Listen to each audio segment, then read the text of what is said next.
Hello, and welcome to the review show. I'm your host, JAMm, and I'm going to be honest, I have been a little bit addicted to Rocket League recently. Now, does that mean that I like the game? But has it been one of the reasons why I haven't been working on content?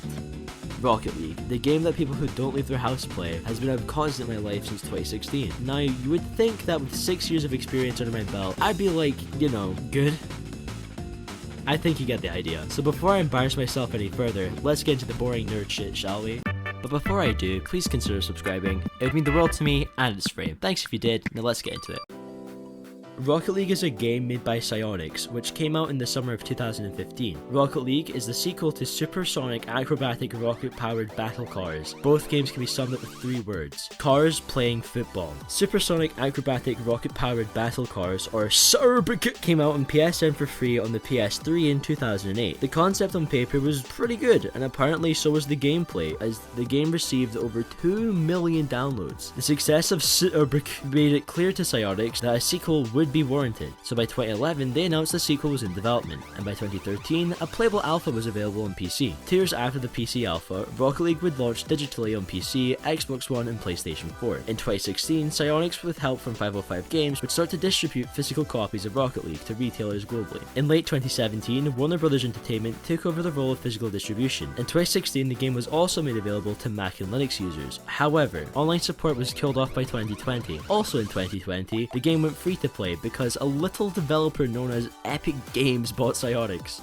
You know the guys who made Fortnite? They bought the car game. Rocket League received high praise and great reviews when it came out from critics and players alike. As of April 2022, Rocket League has been averaging 90 to 100 million active monthly players, with 90 million playing daily from January to February in the same year. So to say that the sequel was warranted would be an understatement. Now that I've gotten that out of the way, let's get into the reason why you clicked on this video.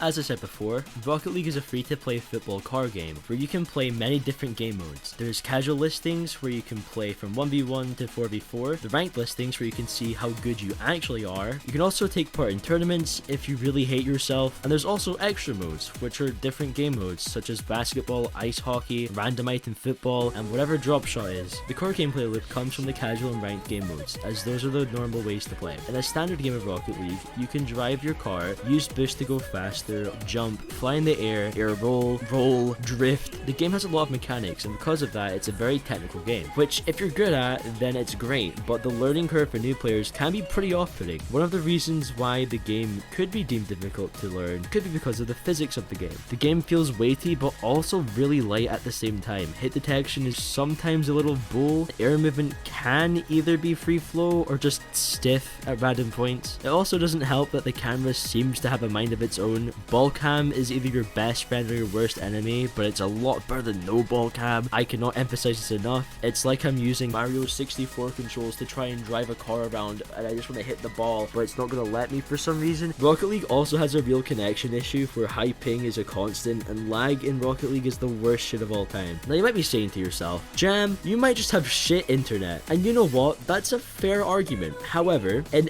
any other online game, and I mean any other online game, I average 20 ping. Why do I get over 100 in Rocket League? Maybe the servers aren't up to snuff. I don't really know, but it's really annoying to play in. The game is also made in Unreal Engine 3, which could explain some of the maps and other objects look kind of rough at points, especially on Switch. Rocket League also has a lot of customization options. Some can be unlocked for free, some you have to pay for with blueprints, and some are with loot boxes, which you get from doing seasonal challenges. To be fair, all cosmetics are just that, cosmetics, so they give almost no advantages within the game. Okay, I think I've covered everything I wanted to, so let's wrap this up, shall we?